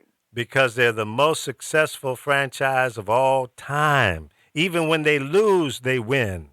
They make more money than any other franchise in the business and have been forever. Yeah. Okay. I go back with Tom. What was it? Tom Landry. Yeah. Now I do remember I met him one time. Did you? Yeah, I met him in the airport in Denver. He was just getting off a plane, and I was. Were you carrying his bags? No. I stopped him and shook his hand. I said, "Thank you, Tom. You're doing a great job. I'm a Cowboy fan." He said, "Thank you, young man. Appreciate your support." He was nice. He was a kind guy. I don't know what he's like otherwise, but he was nice in the airport. He I had cowboy boots on too. I'd have kicked his butt. I had the same shoes on that he had. Okay. I cannot picture you wearing cowboy boots. Oh, I got some. I haven't had them on in years, but I know. That's funny to me. Yep. You had on some cowboy boots? Yes, sir. I'll be damned. I sure did. Damn. I was walking through the airport in Denver. Was wearing cowboy boots. All right. Because I'm a cowboy. If somebody would have asked me, "Is that your mentor with those cowboy boots on?" I would have said, I don't know who that is. He bumped his head. He don't know what he's doing. Take him back to the senior home. He broke out and got somebody else's shoes on. That's funny. That's funny. I never heard man. That. All right, Lee. Okay, Lee. Let me ask you this question since it's been going around in Dallas and beyond. Of course, it's preseason. Dak Prescott, who's doing the quarterbacking right now, a lot of people are feeling him. Des Bryant loves him. Does Tony Romo fear for his job? Yeah, I think he should. Tony Romo is a good quarterback, but he can't seem to not get hurt every year. Right. So his biggest fallback is he gets injured. I guess he's got soft bones or whatever, or the other players just try to take his ass out. But probably a little bit of both. It could be. It could very well be. I mean, he could have a great 5 or 6 game run and then have a horrible game. I would love to see him get a quarterback that could stay healthy, number one, and be consistent. If they do that, then I think we got a shot at the Super Bowl. Again. Now, I know all you Redskin fans out there just like choking, throwing up your lunch and what have you. I'm sorry, but they're not the only ones. And the Eagles, Eagle fans, y'all got to get over it. Get over it. Let it go. Now, I do have a secondary team, and that is the Chicago Bears. I thought so. Yeah. I have an affection, some warm and fuzzy feelings for the Bears. Well, don't get me wrong. I mean, having, like myself being born and bred in Chicago, I love the Bears. I've been honored the past couple of years to get to know former linebacker, number 55, Otis Wilson. He been on my show twice. Good guy. Great guy. I had him on the show. I just said, look, what was it like to be part of a team and dismantling the whole, like even about the Bulls being dismantled. He just said it was a money thing. Right. Because he had to go, and Wilbur Marshall left. When in fact he went to Redskins, the guy was on another ring. So all these great players were being dismantled because, like any other contract, a performance contract, your salary goes up. Yeah. Yeah, but most of the owners in Chicago of all the sports teams seem to be a little tight. They've always been cheap as hell. Yeah, yeah. Cubs, White Sox, Bears, Bulls. Yeah, some cheap bastards. Yeah. Well, what's the hockey team? That's the third largest market in the country, so I don't know why they're being cheap. I know they want to win. They're from the school of Donald Trumpism. It's all about me, not about you. Trying to beat somebody. Okay, all right. So, I mean, like, for example, you say it because that's the thing to say. We want to win. Now, as you know, you have to pay to play. So you got to pay to play. You bring forth, let's take the Bulls first.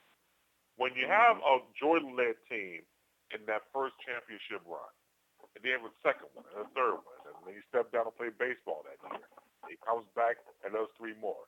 That gets expensive. If you're the ownership, do you dismantle or keep on going because you really want to win? Now, okay, fix enough, we quit. Now, had there been the mentality of, say, former Dr. Jerry Buss of the Lakers ownership, whole different animal. Let's keep on winning. Let's win and win and win and keep on winning. Whole different management style. Well, I guess the question is, after you bust up a winning team like the Bears and the Bulls and other winning teams around the country, do the fans come back after you do that at the same level that they did when you were in your heyday? Yeah. And the reason I say that, I guess you're posing that question to both of us. But, yes, because they still want to win. Even though something maybe effed up happened, they still want to win. Interesting. Because I don't know that I want to. Your opinion. I don't know if I would want to pay for that expensive seat and probably an increase after a winning streak. And then you got an unproven team, but you're going to raise the seat rates. The point is, their accountants get to auditing the books and everything, and then try to predict the future. And so they get the owners or whatever to reduce their financial roster. If I was a young player, I'd be concerned about playing for a team when the owner is like 60, 70, 80 years old. Why do you say that? Because I know they ain't going to be around long, and they're probably just trying to beef up the team to sell it before they die. Well, it's funny, but you might be telling the truth. Yeah. I want somebody that's got some skin in the game that want to win for a long period of time. Because if I'm going to sign a 5-year contract, I don't want to get jacked up, you know? Well, you have people who are die hard for the team and then die hard for the that's another point. Right, Chris. Right. So, for example, when Mike Ditka was fired, and he had to go, he did everything he could. He was fired. That was great. He goes to New Orleans. Then he had so-called Bears fans following Ditka. Yeah. New Orleans. That's true. So it's a breakup of personalities and things like that. Like I said, we could have, and this is going back to talking to Otis Wilson about this. They could have easily run the table the next 3 seasons. It was nobody was doing what they were doing back then. Are you talking about the 85 Bears? 85 Bears, yeah. Yeah. They could have and the funky QB? Funky QB, the great Walter Payton. Come on now. Yeah. They were characters. Exactly. And the Super Bowl shuffle. Man, it was a great time. Yeah, and a lot of football teams after that patterned themselves after their Bears. You talking once again, Buddy Ryan, the architect of the 46 defense. Yeah. That never was that was unheard of. And right to this day, when you look at Super Bowl history, only 2 coaches were raised at Carrollton Field: the Chicago Bears, Mike Ditka, and Buddy Ryan. Yeah. Did you ever meet Walter Payton? Did you ever meet him? No, I have good friends that knew him. I never got a chance to meet the man. The only thing I regret as a fan was the fact he didn't score a touchdown in the Super Bowl. That bothers me. That still bothers me. Yeah. And anybody should have won. Should have crossed the red zone. Should have been him. Yeah. No offense to the fridge and all that kind of crap and everything else, but it should have been paid. It should have been paid. Is the fridge still around? I know he was from North Carolina. Yeah, he's in bad shape health-wise. Really? That's sad. Yeah.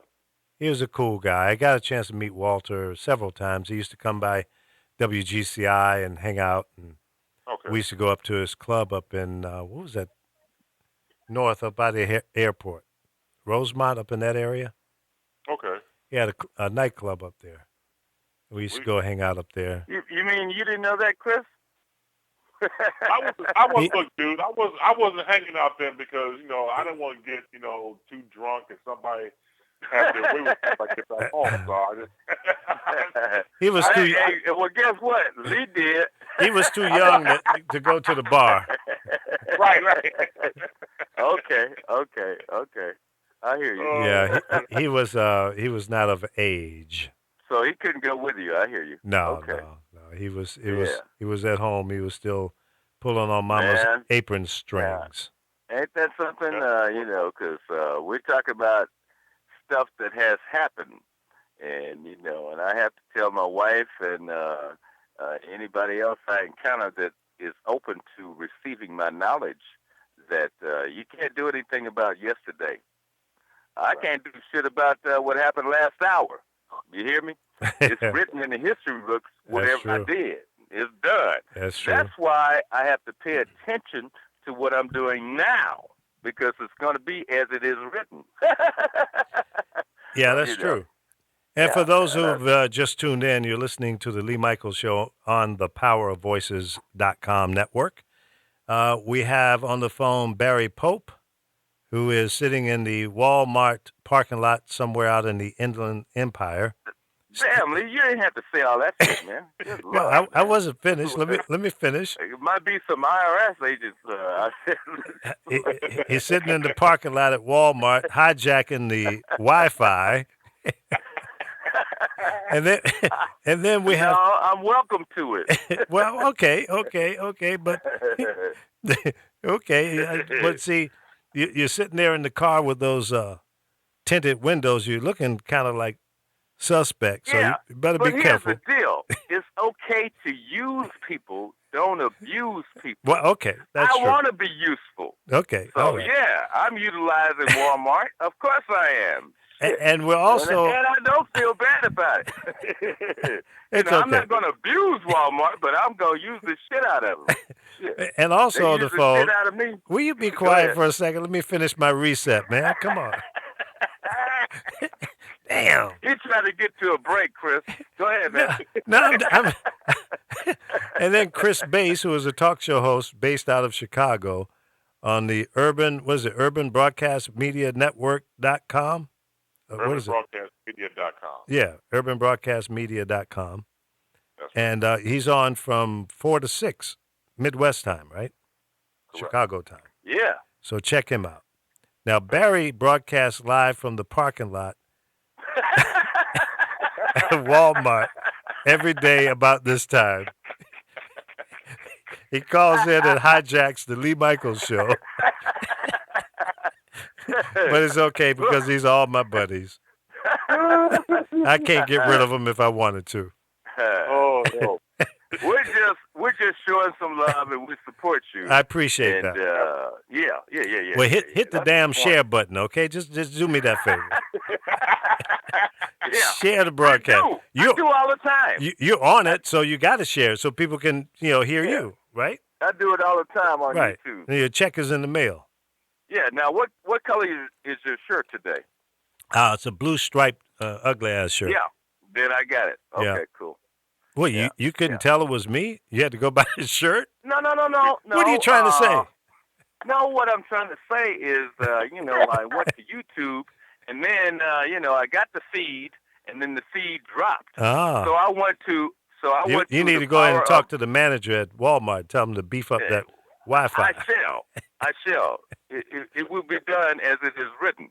But the point of the matter is, so I said, well, let me go to the PowerOfVoices.com. Yeah. So I just get audio. Right. Right. So yeah, it's a little less I went bandwidth. there, and it's a strong signal. It's fine. Yeah. But YouTube, sometimes I have to move around to just see you, and I want to see your face. Oh, okay. I want to make sure you're not a perpetrator. So I've been hijacked by some alien or something. Yeah. I got you. I appreciate that. Good looking out. Because I listen to George Norrie during the night sometimes. Well, that's why you all messed up.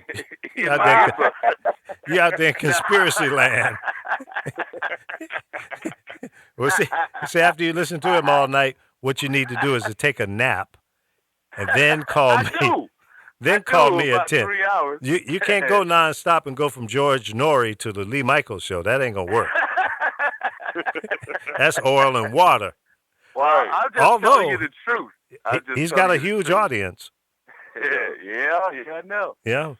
Everybody that's working all night or driving a truck or whatever, the all-nighters, that's where they live. They all on him. That's true. Wait a minute. Then they came up with 2 dating sites.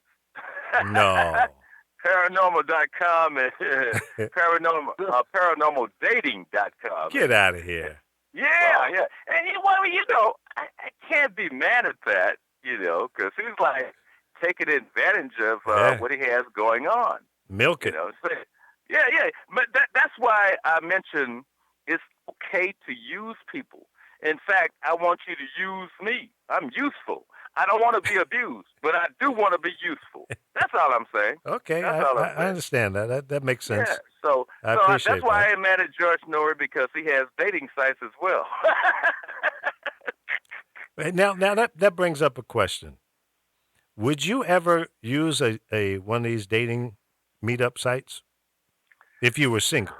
I know, I give you a caveat. Well, I have. You have? And, Okay. Yeah, I'll tell you off the air. But one that is very discreet. Uh-huh. And so I have. And it was okay. Okay. All right, we'll leave it right there because I don't want you to get in trouble. I just didn't. I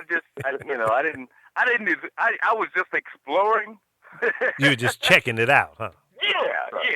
I got you. I was a retired pimp at that point. So I wasn't gonna do nothing. And I didn't. What about you, Chris? I never have. I'll never say never, but I just like it that way. Yeah, I've never done that, but I don't knock anybody who does it. Yeah. I have never as well. I just would be afraid. I'd be afraid that you see this picture that looks appealing, and the bio or the profile looks cool, but then you get there and they look like a Gila monster. That's when you just keep it moving. Yeah, do a drive-by. Yeah. Keep on rolling. Drive-by, moonwalk. See, my luck. See, I know me, and I know how my luck is. Like you just said, you see them online, look nice and beautiful. It just be my luck. They come up, and I'm 6 feet, so it'll be just my luck. Open the door, the woman is 6'5". She's a 4x4. Right. She's a 4x4, 6x6. And she gonna know who you are. And her voice is deeper than mine. Yeah. You were the only honest person in the whole mix. You gave your correct picture, and she gave you one of somebody from her high school. That could happen. Dumbass. That could happen. Yeah, that's true. Or I'll open the door. Ooh, see, that's what I was talking about. You got to take the bad with the good.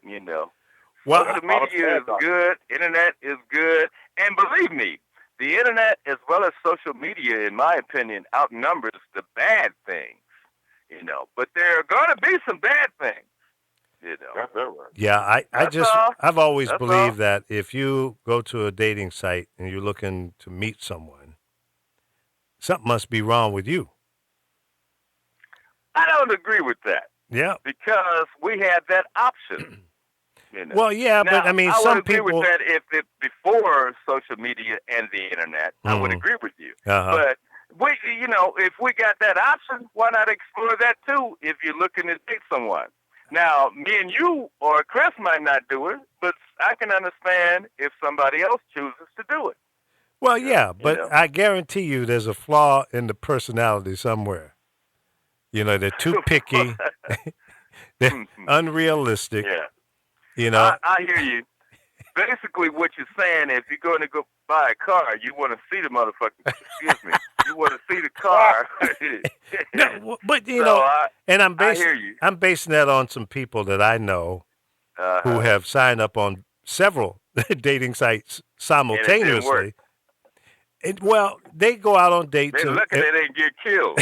That's true. That's the other thing. They're lucky I didn't see them on Discovery Channel. ID. Yeah, right. But you know what? Because I know them, right, and I know they're quirky, weird, unrealistic, high expectations, but at the same time, they want the perfect guy or girl. Right. And there ain't no such thing as a perfect guy or girl. But more importantly, no such thing. They're jacked up. I wouldn't date them, and I know them. Yeah. You know what I mean? So they'll get a bunch of one-time, dates, coffee, and go to a dinner or a movie. and then think it's working, and they'll continue to do it. Well, no, they know it's not working because the people they go meet up with don't want to see them anymore. So that's why I say they're all jacked up. So they need to, before you sign up on one of these dating sites. Weird people, Lee. Huh? Yeah, let me just say you know a bunch of weird people. Oh, I do. Most of my friends are quirky. Yeah. I'm a magnet for quirkiness. Well, because you must be quirky. I am. Yeah. I admit. I tell you right up front. Tell the truth. No, hey, I'm totally transparent. You can see me. Tell the truth. You can see me. Yeah. Well, going back to the whole thing with the website or the dating website or just dating before get the website, it's the classic Latin term, caviar, emptor, let the buyer beware. Right. Yeah. That's my point. Very, very careful. Yeah, you're right. Yeah. No. What do I look like buying a car online? And I can't go drive it. And, I see it. But, of course, you're going to market it properly. Yeah. So it looks good to me. Yeah.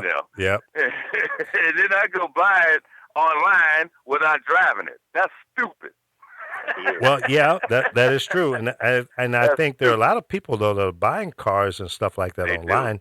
But what I found that they do, they go to the dealership and check it out, and then go online and find it cheaper, which is smart. That's it's a prudent thing to do. Yeah, there's nothing wrong with that. And then you go pick it up, but you've already done a test drive, but maybe it's not that exact car.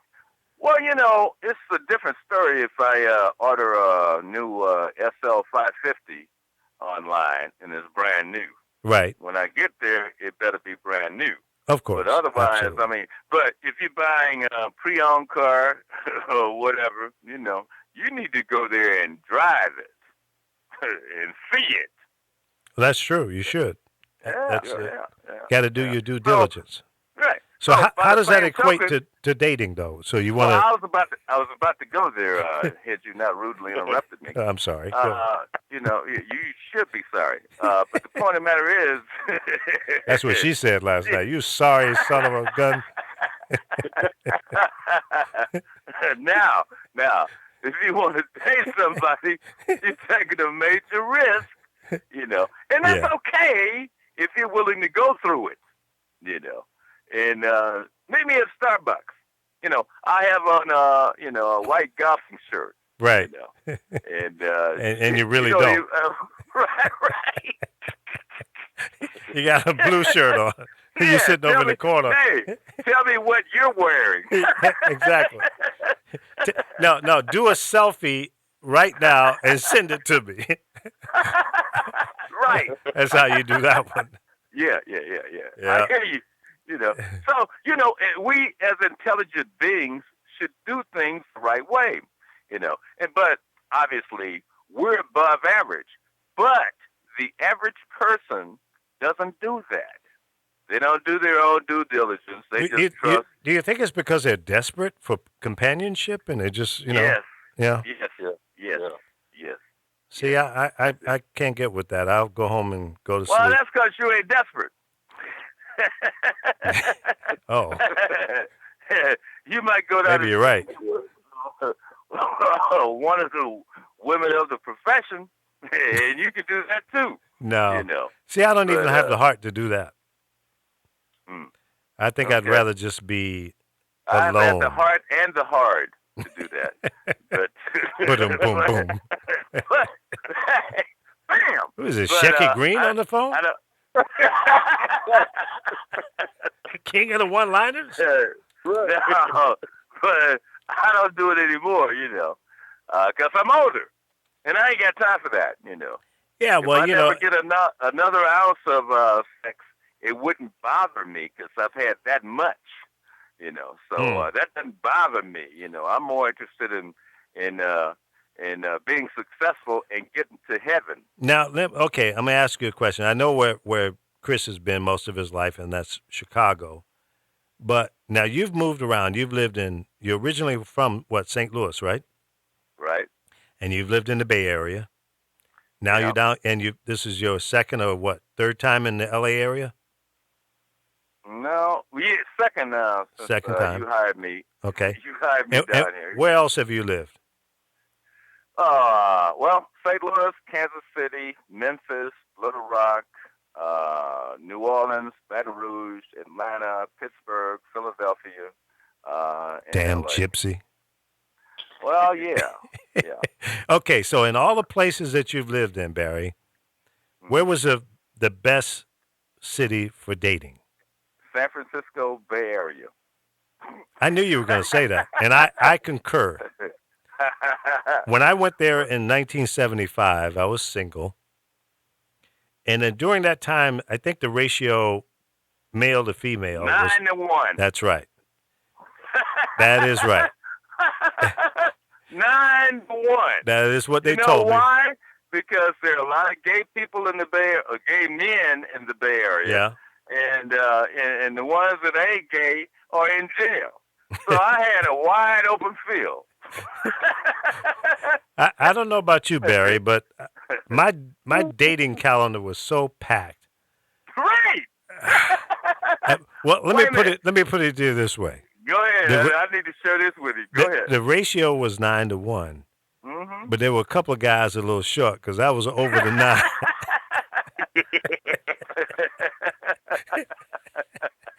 I had them showing up at the station, at the house, at a gas station, out at the park. Oh my God, it was crazy. It was like a kid in a candy store. There. I lost a wife there because at one point in time I had 30 women. I would see one per day. Hello? Now, I was making okay money. Hold on. I'm sorry. Wait, 30 women? What the hell? You Baskin Robbins and shit? You don't hear me, Chris. Hey, man, Okay. and I'm telling the truth. At one point in time, I had 30 women. I would go see each one of them once per day.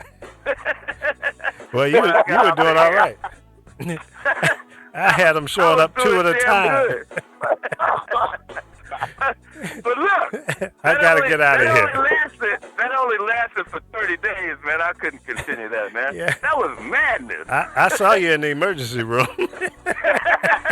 because I was there too. All right, guys, I got to get out of here. Thanks for calling in. It was fun. You guys crack me up all the time. Hey, Chris, have a great show. I'll be checking you out. I'll come online and heckle you. Thank you, bro. I know you will. Okay. Y'all take care.